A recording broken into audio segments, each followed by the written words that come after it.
Welcome દોસ્તો, લો for justice ચેનલમાં આપનું હાર્દિક સ્વાગત છે।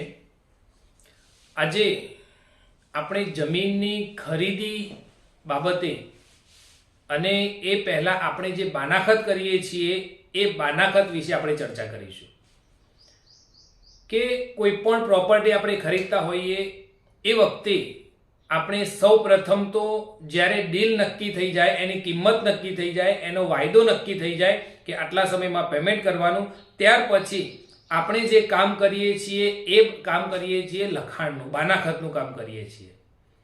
તો એ બાનાખત શું છે, બાનાખત કેટલા પ્રકારનું હોય છે, બાનાખતમાં કઈ કઈ બાબતોનો સમાવેશ થાય છે અને કઈ કઈ બાબતોનો સમાવેશ કરવો જોઈએ, તો આ બધી બાબતોની આપણે ટૂંકમાં અહીં ચર્ચા કરીશું। સૌ પ્રથમ કે બાનાખતના પ્રકાર। હવે બાનાખતના મુખ્ય બે પ્રકાર છે અને એમાં પણ પેટા પ્રકાર છે। એક બાનાખત છે એ નોટરાઇઝ્ડ સાદું બાનાખત છે અને બીજું બાનાખત છે એ રજિસ્ટર્ડ બાનાખત છે। નોટરાઇઝ સાદું બાનાખત એ આપણે સામાન્ય રીતે 300ના સ્ટેમ્પ ઉપર કરીએ છીએ અને એ 300ના સ્ટેમ્પની અંદર જે માહિતી લખ્યા પછી આપણે બંને પાર્ટીઓ સહી કર્યા પછી આપણે એના પર નોટરીના સહી સિક્કા કરાવીને એને રજીસ્ટર કરાવીએ છીએ, એટલે કે નોટરાઇઝ કરાવીએ છીએ। એ થયો બાનાખતનો પહેલો પ્રકાર। અને બીજો બાનાખતનો પ્રકાર છે એ છે રજિસ્ટર્ડ બાનાખત। રજિસ્ટર્ડ બાનાખત એ માન્ય અને એકદમ પરફેક્ટ બાનાખત છે કે જે બાનાખત આપણે રજિસ્ટ્રાર ઓફિસમાં જઈને રજિસ્ટર કરાવીએ છીએ। એમાં જંત્રીની અમુક રકમ ભરીને આ બાનાખતને જેવી રીતે આપણે દસ્તાવેજ કરીએ છીએ એ જ પદ્ધતિથી આને રજિસ્ટર કરાવવાનું હોય છે, જેમાં વેચનાર પાર્ટી પોતાની જુબાની આપીને કહે છે કે ભાઈ આ જમીન મેં આ વ્યક્તિને બાનાખતથી એને લખી આપી છે અને આટલા જે શરતો અંદર લખેલી હોય એ શરતોનો ત્યાં ઉલ્લેખ હોય છે। તો બાનાખતના મુખ્ય બે પ્રકાર થયા। એમાં એક પ્રકાર છે સાદું બાનાખત એટલે કે નોટરાઇઝ બાનાખત અને બીજો પ્રકાર છે એ રજિસ્ટર્ડ બાનાખત। આ બંને બાનાખતોમાં સૌથી જો સિક્યોર બાનાખત હોય તો એ છે રજિસ્ટર્ડ બાનાખત। હવે બાનાખતમાં કઈ કઈ બાબતોનો સમાવેશ થાય છે એ બાબતની ચર્ચા કરીએ તો બાનાખતમાં સૌ પ્રથમ ઉપરના હેડિંગમાં એક બાબતનો ઉલ્લેખ થાય છે કે બાનાખતનું નામ। હવે બાનાખતના પેટા પ્રકારો આવે છે કે બાનાખતમાં પહેલો પ્રકાર છે કે કબજા સાથેનું બાનાખત, કે આપણે કોઈ જમીન ખરીદતા અથવા વેચતા હોઈએ તો એ વખતે જો રકમ પૂરેપૂરી અથવા પૂરી રકમના નજીક વધુ મોટા ભાગની રકમ આપી દીધી હોય તો એવા સમયે કબજો લઈ લઈએ છીએ, તો એવા સમયે કબજા સાથેનું વિથ પોઝેશન બાનાખત જે છે એ થતું હોય છે। એટલે કે એક પ્રકાર કે કબજા સાથેનું બાનાખત અથવા કબજા વગરનું બાનાખત, એવો ઉપર હેડિંગ આપણે મારીએ છીએ। તો સૌ પ્રથમ વાત આવી હેડિંગની, તો હેડિંગના ઉપર કબજા સાથેનું બાનાખત અથવા કબજા વગરનું બાનાખત એની વાત આવી। ત્યાર પછી લખી આપનાર એટલે કે વેચાણ આપનાર, કે જે વ્યક્તિ જમીન, મકાન, દુકાન અથવા કોઈ પણ પ્રોપર્ટી વેચી રહી છે તો એ વ્યક્તિ લખી આપનારમાં એનું નામ આવે છે કે ભાઈ કોણ લખી આપે છે, કોણ વેચાણ આપનાર છે, તો એ વ્યક્તિનું નામ, સરનામું, પછી એનું પૂરું સરનામું, મોબાઈલ નંબર, એનો પાન કાર્ડ નંબર, આધાર કાર્ડ નંબર, આ બધી ડિટેલ વેચનારની અંદર આવે છે, એટલે કે લખી આપનારમાં, વેચાણ આપનારમાં।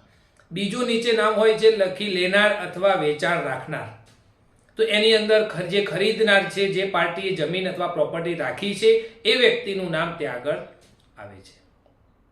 ત્યાર પછી એ જે પ્રોપર્ટી રાખી છે એ પ્રોપર્ટીની વિગત આવે છે કે પ્રોપર્ટી કયા વિસ્તારમાં, કયા ગામમાં, કયા તાલુકામાં, કયા જિલ્લામાં, કયા રાજ્યમાં, એની પૂરી વિગતે છણાવટ હોય છે અને એમાં કયા સર્વે નંબરમાં, કયો પ્લોટ નંબર, કયો બ્લોક નંબર, કયા માળે, આ બધી જ વિગતે ચર્ચા, કેટલા ચોરસ ફૂટ, કેટલા ગુંઠા, કેટલા વીઘા, કેટલા એકડ, આ બધી જ વિગતે છણાવટ કરેલી હોય છે।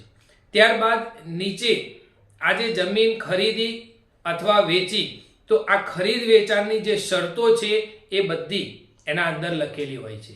એમાં અગત્યની શરત કે આ જે પ્રોપર્ટી છે એ પ્રોપર્ટી કેટલી કિંમતે વેચાણ થઈ એની કિંમત લખેલી હોય, એ કિંમતમાંથી કેટલી કિંમત એટલે કે હાલ બાના પેટે કેટલી રકમ આપી છે તે કિંમત લખેલી હોય, અને કેટલી રકમ બાકી છે, કેટલી કિંમત આપવાની બાકી છે એ રકમ લખેલી હોય, અને કેટલા સમયમાં આ કિંમતની ચૂકવણી થશે એનો વાયદો લખેલો હોય.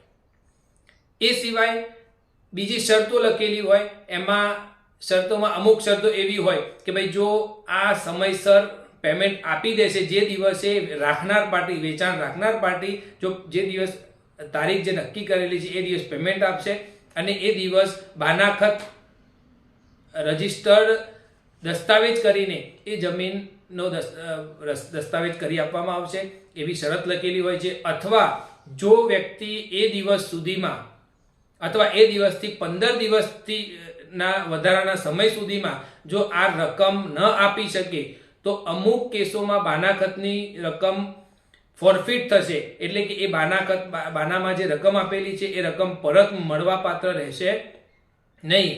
અથવા જે રકમ બાના પેટે આપેલી છે એમાંથી 10% કે 20% કે 30% જે રકમ છે એ કપાત થઈને પરત મળવા પાત્ર રહેશે, અને એની પણ સમયની અવધિ નક્કી કરેલી હોય છે કે તાત્કાલિક મળશે નહીં, જ્યાં અમુક 6 મહિના કે 12 મહિના કે એટલા સમય પછી આ જે રકમ છે એ પરત મળવા પાત્ર રહેશે. એ સિવાય અનેક શરતો લખેલી હોય છે કે વેચનાર તરફે અને ખરીદનાર તરફે બંને પક્ષોને નુકસાન ન થાય, બંને પક્ષો લાભમાં રહે એ ધ્યાનમાં રાખીને શરતો લખેલી હોય છે, જેથી બાનાખતનો કોઈ મતલબ રહે. બાનાખતમાં એવું નથી કે વેચનાર પક્ષને જ ફાયદો થાય એવી શરતો અંદર ઉલ્લેખવાની હોય કે ખરીદનાર પક્ષને જ ફાયદો થાય એવી શરતો અંદર ઉલ્લેખવાની હોય, એવું જરૂરી નથી. બંને પક્ષને સહિયારો ફાયદો થાય અને બંને પક્ષને ભવિષ્યમાં કોઈ પણ જાતનું નુકસાન ન થાય એ બધી બાબતોને ધ્યાનમાં રાખીને બાનાખત બનાવવામાં આવે છે. તો આ સિવાય બાનાખત જે છે એની અંદર દરેક પ્રકારની શરતો અને શરતો પૂરી થયા પછી સૌથી નીચે બંને પાર્ટીઓના પાસપોર્ટ સાઇઝના ફોટો લગાડવામાં આવે છે, અને એ પાસપોર્ટ સાઇઝના ફોટોની સાથે સાથે એ વ્યક્તિઓના આધાર કાર્ડ, ચૂંટણી કાર્ડ, પાન કાર્ડ એ બધી જ વસ્તુ પાછળ એટેચ કરવી જોઈએ. અને એ એટેચ કર્યા પછી એના ઉપર ટ્રુ કોપીના સહી સિક્કા, બંને પાર્ટીઓના રજિસ્ટર્ડ મોબાઈલ નંબર, આ બધી જ વસ્તુ ચેક કર્યા પછી જ આ બાનાખત જે છે એના ઉપર નોટરીના સહી સિક્કા અથવા તો રજિસ્ટર ઓફિસમાં જઈને એની રજિસ્ટ્રી, આ બધું જ સંપૂર્ણ થઈ ગયા પછી જ આ બાનાખતને માન્ય ગણાશે. અને જો આમાં કોઈ કચાશ રહી ગઈ, શરતોમાં ઉલ્લેખ કરવાનો રહી ગયો, અથવા જમીન જે આપણે લેવાની હતી વધારે ને ઓછું અંદર લખી દીધી, તો આ કોઈ પણ વસ્તુ એકવાર લખાઈ ગયા પછી જ્યારે પણ કોઈ કોર્ટ મેટર થાય એ વખતે આ અંદર જે લખેલું છે એ જ વસ્તુ માન્ય ગણાશે. એટલે બાનાખત કરતી વખતે, કારણ કે બાનાખત એ પ્રી ડોક્યુમેન્ટ છે, પ્રી દસ્તાવેજ છે, કે દસ્તાવેજ થયા પહેલાની જે પ્રોસેસ છે એ બાનાખત છે. એની અંદર જે પણ શરતો લેવડ દેવડની છે બધી અંદર લખેલી છે. એટલે બાનાખત બનાવતી વખતે, બાનાખત કરતી વખતે ખૂબ જ ધ્યાન રાખીને બાનાખત બનાવવું જોઈએ.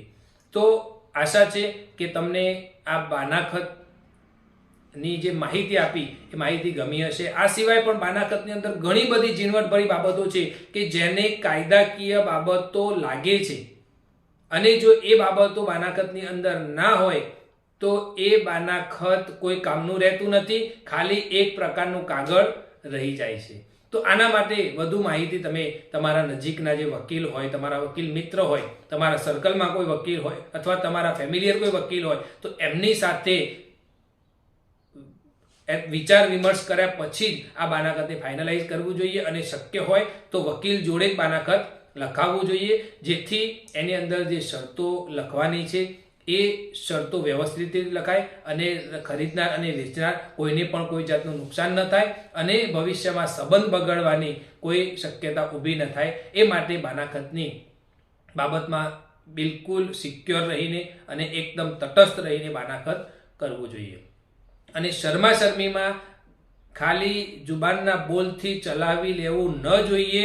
આ મારું અંગત રીતે મંતવ્ય છે કે કોઈ પણ સારા એવા સંબંધો કેમ ના હોય, પણ જો તમે લખેલું હશે તો તમારા સંબંધ વગડવા નહીં દે. પણ જો તમે જુબાનના બોલ ઉપર ચાલતા હશો તો ભવિષ્યમાં એ જુબાનના બોલના કારણે ભવિષ્યમાં એકબીજા પ્રત્યેના જે સંબંધો છે એ સંબંધોમાં આંચ આવવાની શક્યતા રહેલી છે. એટલે કોઈ પણ વ્યવહાર કરો એ લેખિતમાં કરો અને વ્યવસ્થિત કાયદાકીય રીતે એને રજીસ્ટર કરાવીને જ આગળ વધવું જોઈએ. તો આપને આ બાનાખત વિશેની જે માહિતી આપી એ ગમી હશે. જો ગમી હોય તો તમે એને લાઈક આપજો અને આવી જ ભવિષ્યમાં માહિતી મેળવવા માટે અમારી આ ચેનલ સાથે જોડાયેલા રહેશો. આ માહિતીને તમારા ગ્રુપમાં ફોરવર્ડ કરશો કે જેથી કોઈને બાનાખત કરવામાં કઈ કઈ બાબતોની કાળજી રાખવી એનો ખ્યાલ આવે અને આ ચેનલની પણ લોકોને ફોરવર્ડ કરતા રહીશું કે જેથી જેટલા વધુ લોકો આપણી સાથે જોડાશે તો આપણે લાઈવ સેશનમાં પણ અલગ અલગ મુદ્દાની એકબીજા સાથે ચર્ચા કરીશું અને તમારા પ્રશ્નોત્તરીનો પણ આપણે એક પ્રોગ્રામ ગોઠવીશું કે જેમાં જમીનને લગતા